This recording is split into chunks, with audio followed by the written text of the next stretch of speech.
Kabilang sa mga instrumentong ginagamit ng mga kandidato at ng kanilang mga taga-suporta ang surveys para umano malaman ang katayuan ng popularidad ng isang kandidato. At sa mismong araw ng eleksyon ay inaabangan naman ang resulta ng exit polls bilang preview ng kalalabasan ng bilangan. Gaano ba kalaki ang impluwensya ng mga surveys sa mga botante, kandidato at kanilang mga supporter? Nagagamit ba ito para makakuha ang isang kandidato o partido ng isang unfair advantage? Alamin natin yan dito sa report na ito. Isa ang social weather stations sa nagsasagawa ng survey sa Pilipinas. Madalas itong maging pahayagan at iba pang media dahil sa hawak nilang datos tungkol sa pulso ng mamamayan. Ang survey ay nagbibigay ng datos na may tuturing na wasto, napapanahon at kapani-paniwala mula sa mga tao. Isa sa paraan ng pagkuha ng opinyon at saloobin ng mga tao ang sampling kung saan kumukuha ng subset o ilang bilang ng individual sa loob ng statistical population. Sila ang kukuhaan ng impormasyon para ma-estimate ang pulso ng buong populasyon. Gaya dito sa SWS, ang mga pangyayari sa ekonomiya, kondisyon at estado ng bansa ay ilan lamang sa mga kinukuhaan ng survey. Noong 1986, nagsimulang magsagawang social weather stations ng survey 2 beses sa isang taon. In quarterly basis naman ito noong 1992. Ilan sa mga paksa ng survey para mamonitor ang ekonomiya at kondisyon ng bansa ay self-rated poverty, quality of life gaining or losing, at optimism or pessimism, crime victimization. Nagpapasurvey din sila kung satisfied ang mga tao sa performance ng mga opisyal ng gobyerno at marami pang iba. Isang halimbawa ang lumabas na survey noong July 2010. Nakita na 75% ng mga Pilipino ang satisfied o nasiyahan sa pangkalahatang pagsasagawa ng halalan noong May 2010, automated elections. Ang survey ay mahalaga at kinakailangan ito para masagot at magkaroon ng basihan ang mga organisasyon, kumpanya, media at iba pang nanunungkulan sa kung ano ang dapat pa nilang ibigay sa tao at dapat na mas pag-ibayuhin. Ngayong eleksyon, sino-sino ang pulso ng bayan? Ano ang epekto ng survey sa mga tao at maging sa mga kandidato? Magandang araw sa inyong lahat. Ako ang inyong lingkod, Robert Tan, at kayo ay nanonood ng paghahanda para sa Hatol ng Bayan. Tutok lang kayo dahil hatid namin ang isang oras ng komprehensibong talakayan kasama ang aking partner na si Cathy San Gabriel. Cathy? Maraming salamat, Robert. At bukod po sa papel ng surveys at exit polls sa ating halalan, hihimayin din natin ang mismong proseso ng pagsasagawa ng 2 pag-aaral na ito. Lahat ng yan pag-uusapan natin sa pagbabalik na para sa Hatol ng Bayan.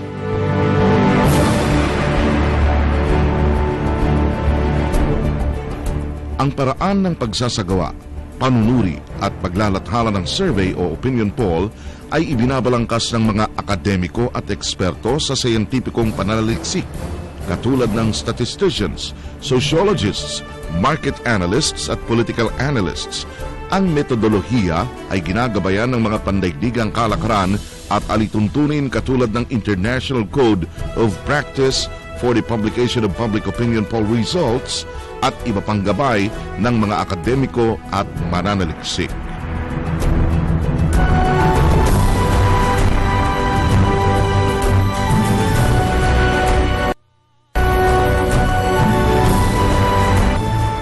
Nagbabalik po ang paghahanda para sa Hatol ng Bayan. Ako si Cathy San Gabriel. Ang programang ito ay hatid sa inyo ng Media ng Bayan na pinagsanib puwersa ng People's Television, IBC, PBS Radyo ng Bayan 738 kHz, Philippine Information Agency, Philippine News Agency, and in partnership with Manila Bulletin, Informatics Diliman, and Air 21. Mapapakinggan nyo rin kami sa PBS Radyo ng Bayan 738 kHz at kung may mga katanungan naman kayo o mensahe kaugnay sa ating paksa ngayong araw, maaari kayong sumali sa aming talakayan. Bisitahin lamang ang aming Facebook page sa www.facebook.com/hatolnangbayan2013 o kaya ay mag-tweet sa @hatol2013.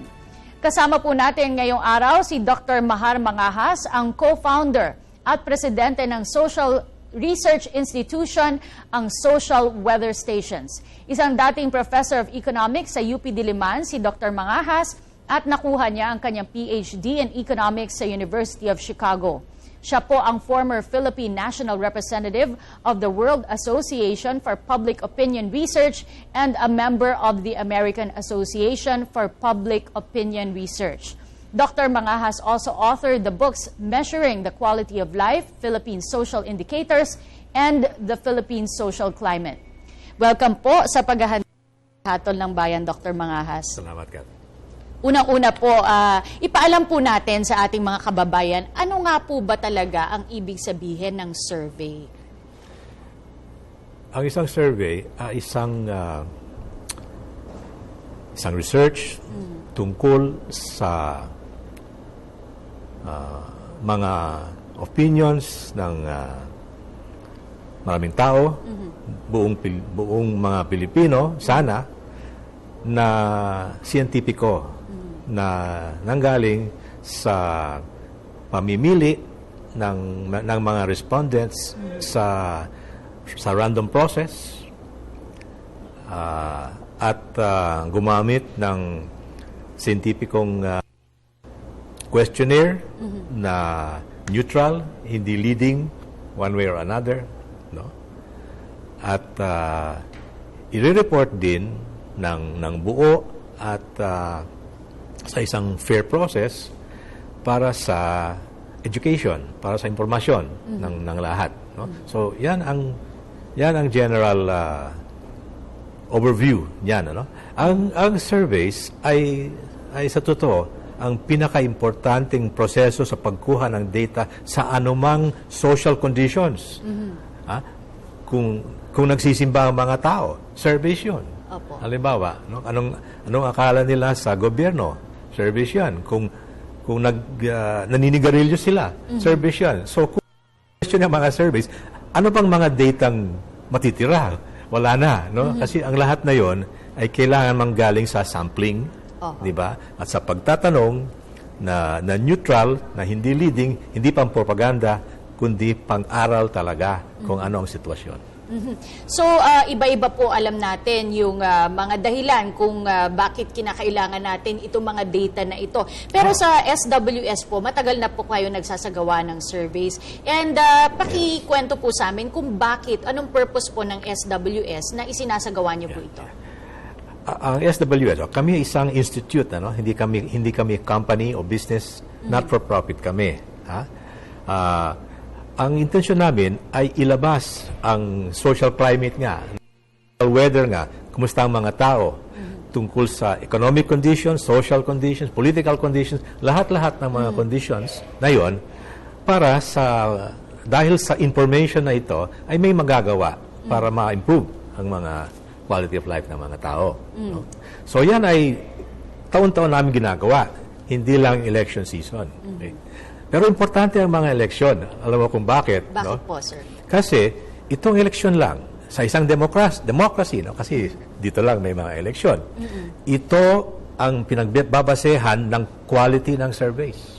Kasi dito nakikita talaga ng madla kung tumatama ang mga prediksyon ng mga surveys. Kasi magkakaroon ng isang complete count. Merong commission election, nagagawa ng complete count, at sa ang mga resulta niyan, kung tatama, kung mapipredict nga ng mga surveys kung anong mangyayari, doon maa-accept ng mga tao na itong sistemang ito ay totoo.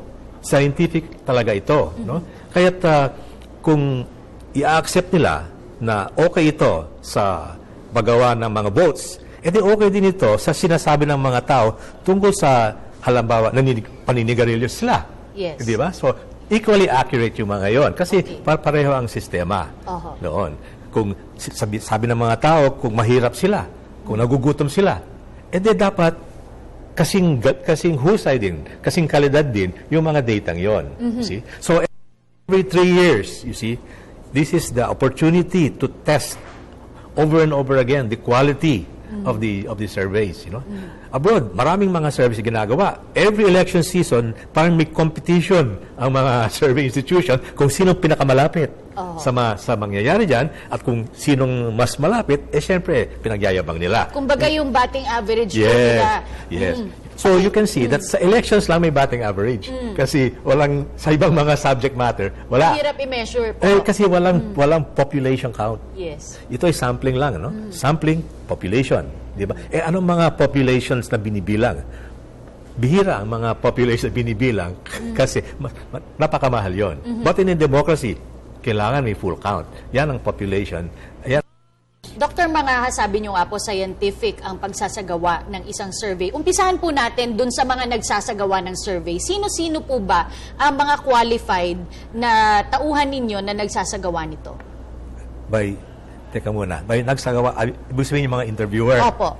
Well, hindi naman masyadong mahirap maging qualified sa isang interviewer, of course, kailangan neutral ang attitude mo, no? Ang instructions namin sa mga interviewer, walang maling sagot. Kung ano isasagot sa iyo, itatanggapin ninyo. Walang mali, ha? Hindi niyo ipapalitan ang mga sagot. Ng ganun. At tanungin ninyo ang mga tanong ayon sa nakalagay talaga sa questionnaire. Nakasulat yon. Huwag papalitan. No? Walang palit-palit. Walang palit ng sequence. So, ang kailangan nila ay the right attitude of learning the truth. Okay. At saka, disiplina. Di ba? Disiplina. Walang shortcut. Okay. Siyempre, very healthy kasi maraming lakaran. Dito. Mahusay sa wika. No? Kasi sa Pilipinas, marami tayong wika-wika dyan. So, kailangan maayos sila doon. Okay? Friendly. Siyempre. Yan ang mga kailangan namin sa mga interviewers. Doon naman po sa mga tinatanong, doon sa interviewees, paano pinipili? Okay. Medyo mahabang proseso 'yon kasi kailangan for economy, Hindi ito basta buong 55 million adults ay nasa isang listahan at pipiliin nyo 'yon, theoretically, maganda yon, but that's very expensive. Kailangan, unti-unti, mag-allocate tayo, o ilang probinsya na kaya natin puntahan, ilang lugar kaya natin puntahan, okay? Saan natin i-allocate yun? So, may mahabang plano yun. No? Halimbawa, kami, yung ordinary rounds namin, may Metro Manila at may 21 provinces ang kaya namin puntahan. Pero hindi yun. Sa bawat round, ulit-ulitin nira-random drawing yon. So, lahat ng mga provinces ay maaring isali. Di ba? Pwede rin pong may mga probinsya na nakasali sa isang survey hindi. Depende yun na nga. So, basta fresh sampling. Yan tawag na. Fresh sampling every time. Okay, so nasample yung probinsya. Tapos isa-sample, anong mga towns ang pwede natin gawin? Lagay, okay? So, tapos ilang mga barangay. So, unti-unti yun, At for practical purposes, pumunta kami sa 240 na barangay. Okay?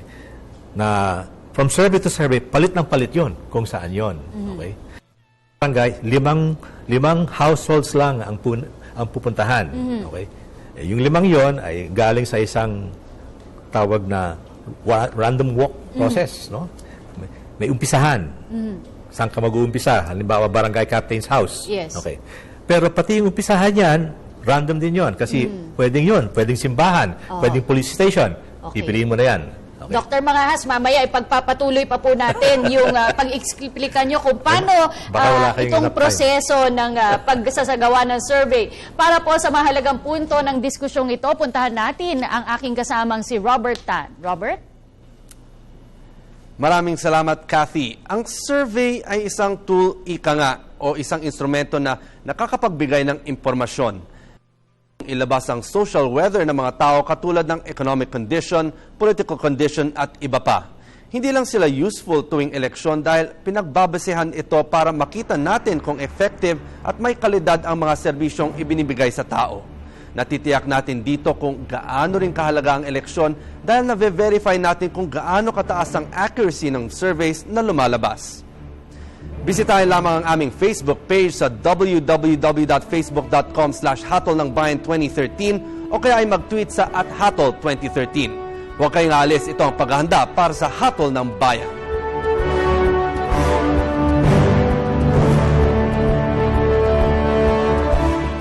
Ang survey ay isang scientificong paraan ng pananaliksik na kumukuha at nagsusulat datos mula sa isang takdang populasyon na kinakatawan ng mga mas maliit na bahagi nito bilang sample. Ito ay maaring naglalayong pag-aralan ang mga sumusunod: katangian at kalagayan ng populasyon sa isang lugar, opinyon at pulso ng populasyon ukol sa isang paksa, pagtanggap ng merkado sa isang bagong produkto o serbisyo, pagsang-ayon o hindi sa isang panukala, tunguhin ng magiging aksyon ng populasyon sa isang takdang pangyayari. Sa panahon ng halalan, ang survey ay isang paraan na ginagamit ng mga politiko, akademiko at media upang malaman ang antas ng kamulatan ng mga botante ukol sa mga kandidato at ang maaring boto nito.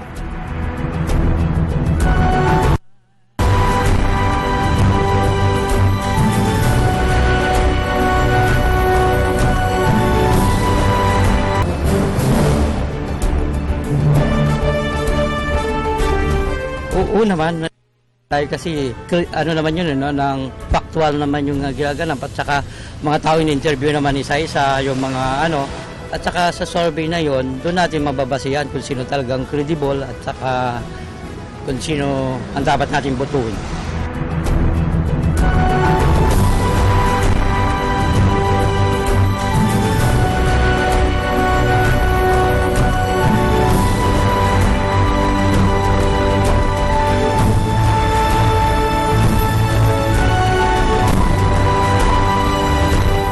Nagbabalik po ang paghahanda para sa Hatol ng Bayan. Muli ako po si Cathy San Gabriel. Ang programang ito ay hatid sa inyo ng Media ng Bayan na pinagsanib puwersa ng People's Television, IBC, PBS Radyo ng Bayan 738 kHz, Philippine Information Agency, Philippine News Agency, and in partnership with Manila Bulletin, Informatics Diliman, and Air 21. Mapapakinggan nyo rin kami sa PBS Radyo ng Bayan 738 kHz. At kanina po ay meron po tayong nabitin na diskusyon. In-explain niyo po sa amin kung paano kinukuha yung mga respondents. So in other words po, Sir Dr. Mangahas, ay ito ay talagang random at salang-sala po talaga. Nakarating na tayo doon sa pagpili ng mga bahay, mga dwellings. Pagkatapos noon, ililista pa ang mga, halimbawa ngayon, registered voters. At doon, mamimili pa ng random ang isa doon sa mga registered voters. May paraan yon. At kung wala siya sa bahay, at that particular time, babalikan pa siya. At say, mamayang gabi o bukas, hindi agad-agad isa-substitute. So, hindi taong bahay. Ha? Kasi babalikan pa. Magkaroon ng appointment para talagang siya na. So, yan ang napaka-importante na talagang random sample ng buong Pilipinas, kung national sample. At itong number na ito, na more or less 1,000, yan ang golden standard worldwide. Yun po, pakipaliwanag po kung paano yung opinyon ng 1,000 mahigit na katao ay representative kung ano sa tingin nyo yung pulso ng bayan. Yung isang sample na ganoon kalaki, na 1,000, ay may tinatawag na margin of error of 3%. Ibig sabihin yan ay, halimbawa, ang resulta ay 50%. 50% may gusto nitong produktong ito. Sa totoo, yan ay between 53 and 47. Yan ang maaasahan. See? So yan ang margin of error doon. Okay. Ngayon, all over the world, yun ang naging parang golden standard. Anyway, madaling hanapin niya sa internet, yung International Social Survey Program, Eurobarometer. Maraming examples niyan. Okay. Ngayon, saan galing yung formulang yon? Well, kailangan pag-aralan sa statistics subject. Okay? Hanapin doon subject ng binomial distribution. Okay. Naku, hindi na po namin kailangan turuan kayo ng professor ninyo. Okay? Basta totoo yun. In other words po, sir, yung ito pong ginagamit yung formula ay talagang galing po to sa talagang tested na paraan. Tested ito. Okay. Tested ito. Now, kahit na palagi nagtatanong kung paano yun, ano? Of course, kailangan pag-aralan ninyo. There's no other way. Ha? Kahit na ang mga Amerikano, kasi na-poll din, hindi rin nila naniniwala ang mga ordinary people kung paano nangyari yon. Pero, ang alam nila ay umaandar naman ang mga survey. Hindi ba?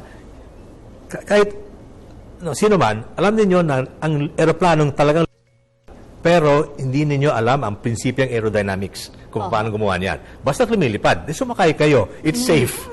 Hindi ba? Gamitin ninyo. Okay. That's the important thing. Pag-usapan naman natin, Dr. Mangahas, itong exit polls. Ano po ba ito? At kanina po, we were talking, sinabi niyo po na this year medyo mahirap pong isagawa ito. Alam niyo, ang importante ay alam natin ang mga voting patterns kung bakit gusto ng mga tao o kung sinong gusto ng mga taong iboto at bakit, di ba? At importanteng malaman yan all throughout the campaign. In fact, even the year before, kailangan malaman na yon, hindi ba? Para makita kung sinong dapat tumakbo, sinong hindi na dapat tumakbo kasi useless. Yung mga ganon, okay? So, hindi dapat natin i-focus lang yung poll sa election day mismo, kasi doon sa election day mismo, wala nang magagawa ang sino mang kandidato. Hindi? Wala namang magagawa ng anumang institution in order to prepare for the election. Yan ang katapusan. Okay.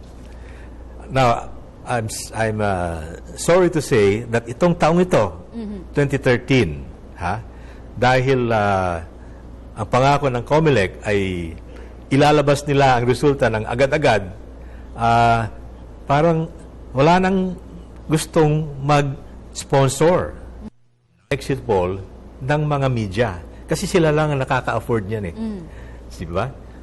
So, ang magiging database na lang natin ay ang mga election surveys month by month hanggang sa katapusan, pero yung katapusan para sa amin ay magiging the last few days before.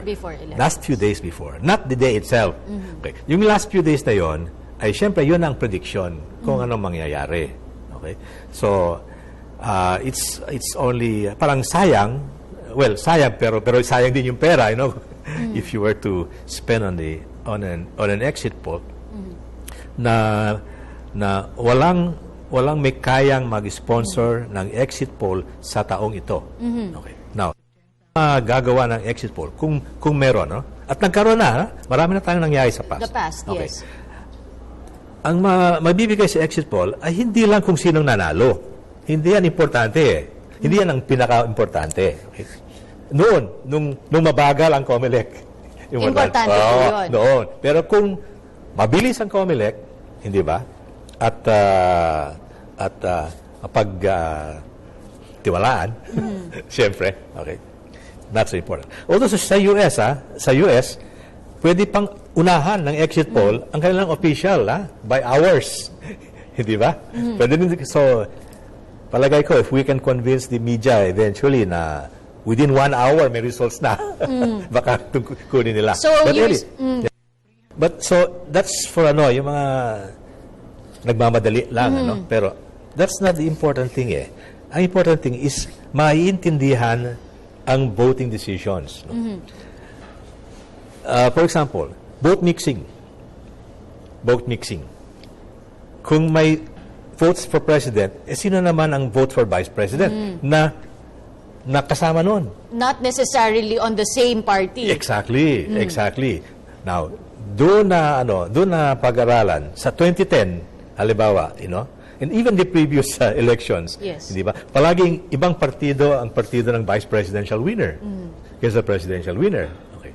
So, because of the exit polls, alam natin ang eksaktong kombinasyon na kinuha ng mga voters. So alam namin ang pagmi-mix nila, no? Kitang-kita na nagmi-mix sila ng mga parties, pati sa senators, mix ang mga party nila. Hindi ba? So that's how you could study it. Because sa official data wala yan. Okay? So yung mixing, because that's very important for a, kaya nga nananalo ang vice presidential candidate from a different party. Di ba? Okay. Yung mga demographics, di ba? Yung votes ng mga lalaki at mga babae, no? May konting diferensya niyan. Yes. Okay. Yung mga youth vote, old vote, yung mga religion vote, di ba? Kaya alam natin na walang black Catholic votes. vote. Di ba? So far, walang Catholic vote. Okay. Kasi hindi lumalabas doon, ano? Ang kahalagahan ng exit poll ay kasi yan ang pinakamalapit sa sa talagang nangyari. Okay? Kasi pumoto ng mga tao Alright. when they tell you kung sino binoto nila. So talagang dapat tumama 'yon. Talagang tumatama 'yon. As compared to yung mga pre-election, kahit na 1 week before pre-election, intention 'yun eh. Pwede pang magpalit. Pwede magbago. Yeah, pwede magbago. So that's a slight difference there. That's very interesting, Dr. Mangahas. Ipagpapatuloy pa po natin ang ating diskusyon patungkol sa mga survey. Samantala, puntahan naman natin si Robert Tan para sa buod ng bahaging ito. Robert? Salamat, Kathy. Voters' decision. Ito ang nangingibabaw na keyword sa bahaging diskusyon ni Kathy at Dr. Mangahas. Kadalasan tinitingnan raw ng mga Pilipino at maging mga botante sa iba't ibang bahagi ng mundo sa maling konteksto ang mga exit polls. Masyado tayong nakafocus sa mga negatibong aspeto nito na maaari itong magamit sa dayaan. Dapat nating tandaan na ang essence ng mga exit polls at iba pang methods na ginagamit for information gathering ay para magkaroon ng benchmark or reference ang mga mamamayan sa hinaharap. Ang pagdetermine sa demographics, sino ba ang binoboto ng mga babae, lalaki, youth sector at maging ilang religious bloc ay magsisilbing mahalagang gabay at reference factors para sa ating lahat.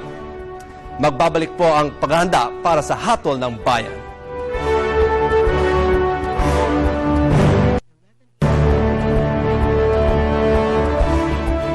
Ang pagsasagawa ng exit polls ay sakop ng Section 5.5 ng Republic Act 9006 of 2001 o kinikilalang Fair Election Act na nagsasaad ng mga sumusunod na gabay. Ang panayam ay gaganapin ng hindi bababa ng 50 metro ang layo sa lugar ng botohan. Ang mga interviewers ay nakauniforme at may sapat na identifikasyon. Ang mga botante ay sasabihan na maari silang tumanggi sa panayam.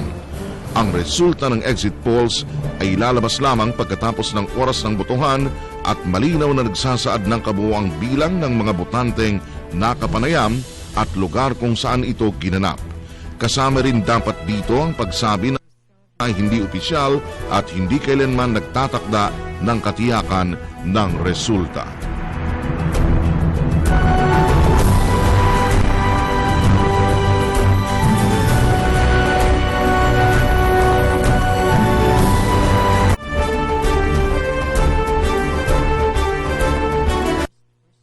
Hindi ako naniniwala sa mga survey.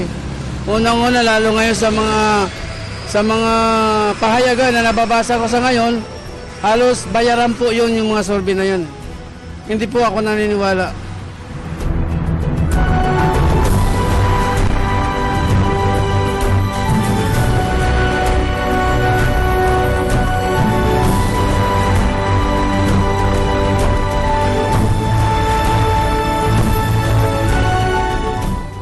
Nagbabalik po ang paghahanda para sa Hatol ng Bayan.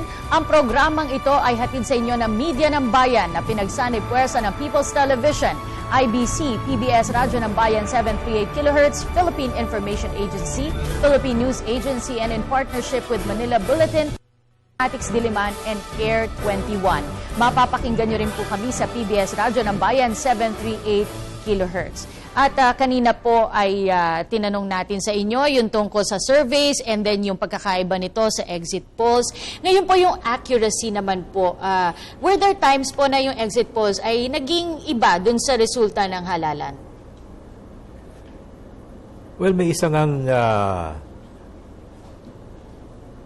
taon na nagkaiba at sa Metro Manila lamang sa 2004. You know? So, sa palagay ko, tingnan ang buong mga exit polls mula noong 1992, kasi 1992 meron na, sa lahat ng mga lugar hanggang sa 2010. At kung may isa o dalawang area doon na iba ang resulta, samples lang naman yun. At ano ba ang expectation natin? 95% accuracy lang naman ang na-expect natin doon. So, kung nangyayari yan paminsan-minsan, it could be sampling. Yes. Nag-investigate tayo kung may kung nagkaroon ng talagang manipulation at walang namang nakita. So, yan lang masasabi namin na baka sampling lang yon. Baka at that particular time nahinto ng masyado ang poll kasi umuulan eh. That was the situation then. Okay. Dapat tinuloy yan, no? But in general, just look at all the results, no?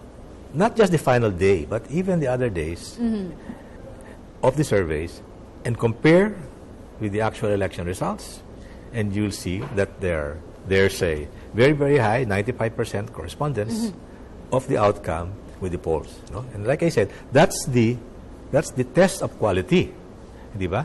Consistency. Yes, consistency. And moreover, we have to, at least for us, we have to keep on being tested, testing ourselves every 3 years, just to make sure. Dr. Mangahas, meron pong ibang mga kumu-question sa surveys na sinasabi ginagamit daw po ito ng ilang politiko para mag-cause ng trending at mag-create ng perception. Surveys don't affect voters, you know. Huwag kayo mauto sa mga politicians, di ba? May trend sa nangyayari sa mga voters. Kung may trend na nakikita, halimbawa sa 2010, yung pataas ng votes para kay Binay kasi he came from behind. Yes. Okay? So, may trend na pataas siya hanggang sa nanalo siya. Ang lagay ng trend na yon, di yung mga voters, hindi ang mga nag-survey. Hindi ba? Ang surveyors lang ay nakita nila. Di ba? They did not create the trend. They just observed it. Di ba? So, don't think that you can create a trend. You can only observe it. Di ba? Ayaw ko, yung mga campaign managers, baka alam nila kung paano mag-campaign. Pero kami na nagsasurvey, wala kaming alam sa pagka-campaign. Hindi kami gumagawa ng mga advertising messages or something like that. So, huwag kayong mauto sa term na trending ang ginagamit ng mga surveys. Hindi. Ang anumang trending doon ay nangyayari sa mga voters' intentions at kung nandyan yan, ay napapansin. Wala, hindi naman napapansin. We cannot create it. Di ba? We cannot create it. Actually, over time, sa maraming mga campaigns, kukunti lang ang mga cases of radical changes in votes. Usually, yung mga kulelat sa unahan, hanggang sa katapusan, kulelat sila. Usually, yung mga main leaders, nananalo. Okay? Pero, may mga very important, interesting exceptions. Yung pagnanalo ni Vice President Binay, come from behind yon. Okay? Dark horse nga daw po ang tawag. Nakita yun. Yung pagpanalo ni Trillanes, talagang at the last moment yon. Pero, napansin namin, in the last several weeks, na talagang pataas na pataas. So, I said, kung matuloy ito, so we were not surprised anymore. Kahit na, in the last week, mga number 13 siya. 13 or 14 siya. Pwede pa, ibig sabihin. Pwede pa, kasi nakikita namin na naggaling siya sa mas pababa eh. So, it could be extended. Hindi ba? So, syempre, interesting yung mga cases na yon. Hindi ba? But we cannot create those cases. It's the candidates who create those things, or their And campaigners. the trends come from the ones being surveyed, not Yes. from the survey company. No. po. We're not a company, opo. we're not for profit. Isang tanong din po ang mahalaga, sino po ang nagko-commission ng mga surveys? May mga users, hindi ba? May mga users, pero bihira yung nagko-commission ng isang buong survey. Ha? Once in a while lang yon na gumawa kayo ng survey, ako ang gagastos ng lahat at para sa akin lang yon. Opo. Well, once in a while nangyayari yon. That's very expensive at talagang exclusive yan na isang tao. Okay. But most of the time, multiple users ang isang survey. Hindi ba? Multiple users. May mga gusto magtanong dito tungkol sa mga ads niya. Sige, gano'n yan. Ito, So, gusto several magtanong. questions lang po yun. Many items dyan. So, may mga separate pieces of information na gusto nilang malaman. Okay? Hindi mo tanong kung hindi nila gusto eh. Di ba? So, it would not be there anyway. Okay? Pero may mga common data na gusto ng lahat. Halimbawa, kung ano ba ang voting intention. Okay? So, gusto ng lahat yon at gusto din ng publiko yon, di ba? At yung mga yon, walang may-ari yon, kundi kami. Oho. Okay? Yun ang pang-publication. Okay? So, walang nagko-commission yan. Kami lang nag-isip niyan. Di ba? And the users, because they use so many things, syempre may mga billing sila kung depende depende kung gaano kalaki ang gamit nila. Hindi ba? Tsaka kung ano po yung gusto nilang malaman. Well, hindi naman tungkol sa kung ano, but mostly kung ilan ang mga tanong nila, ilan ang mga tinanong nila. Yes, Usually yes. it's like that. It's not depending on the results eh. Because we do not guarantee kung anong mga answers. Just remember, ito ay information gathering. Ha? Hindi ito ay speaking to the public. Information gathering lang. One way. Ha? One way. Listening ito. So, there's no way for the users to influence the surveys. Hindi ba? Okay. Kung meron kayong alam na survey na ang mensahe doon, ang resulta doon ay dinikta ng sponsor, ay hindi tunay na survey yon. Fake. So, ang gumagawa po ng tanong dun sa survey sheets nyo, sino po? Well, yung exact wording, kami, no? Para hindi maging leading question, hindi ba? Para talagang balance. Pwedeng umuo, pwedeng hindi. Pwedeng positibo, pwedeng negatibo. May mga paraan 'yon para hindi one-sided ang mga question. Pero yung subject matter, syempre, depende kung sinong interesado, di ba? Yung service namin, ginagamit ng mga pro-RH, halimbawa, may mga tanong sila. Okay? Oftentimes naman, ang mga may gusto, kasi akala nila, sa panig nila ang mga publiko. And they want to prove it. Hindi ba? So, that's good. That's good. Usually, yung mga ayaw magpa-survey, kasi, Takot sila malaman. Takot sila. Okay, takot sila. So, that's natural. So, if you see that in a survey is parang ang lumalabas doon ay favorable sa mga nag-sponsor, well, that's also natural because yung mga sponsor ay, siyempre, may tansya din sila. So, malakas ang loob nila. Malakas ang loob nila. Hindi ba? Sir, mensahe nyo na lang po sa ating mga manonood ngayong malapit na naman silang dumagsa sa mga polling precincts para bumoto. Yeah, they just vote according to your own intentions, yung mga ganon. Alam nyo, nagpo-poll din kami kung ano ang attitude ng mga tao. Ha?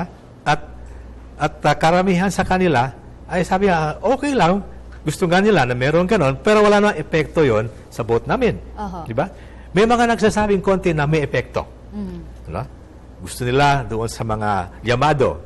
Sabi, sige, mga yamadista kayo ng konti. Meron namang yung mga dehado na nagpapalit para sa mga underdog. Di ba? And then nagkakabungguan yon. Di ba? So neutralize ang resulta.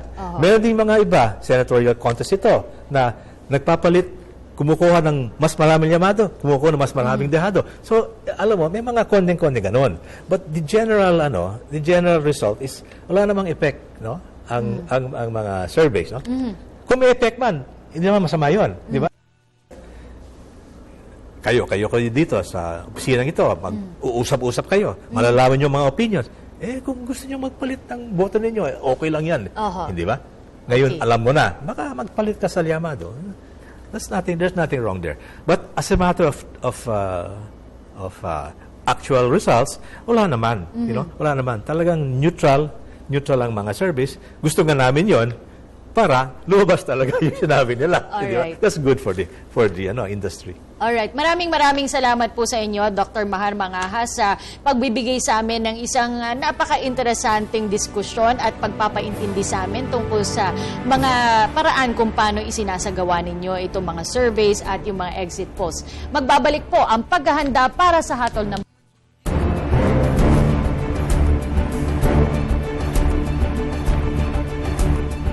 Sa mga nakalipas na eleksyon, ang exit polls ay sinasagawa sa pamamagitan ng pagbisita sa bahay ng mga botante upang maiwasan ang karahasan at matiyak ang seguridad ng exit poll interviewer at ng botante. Noong nakaraang halalan ng 2010, unang idinaos ang exit poll sa lugar ng botohan matapos lumabas ng presinto ang botante.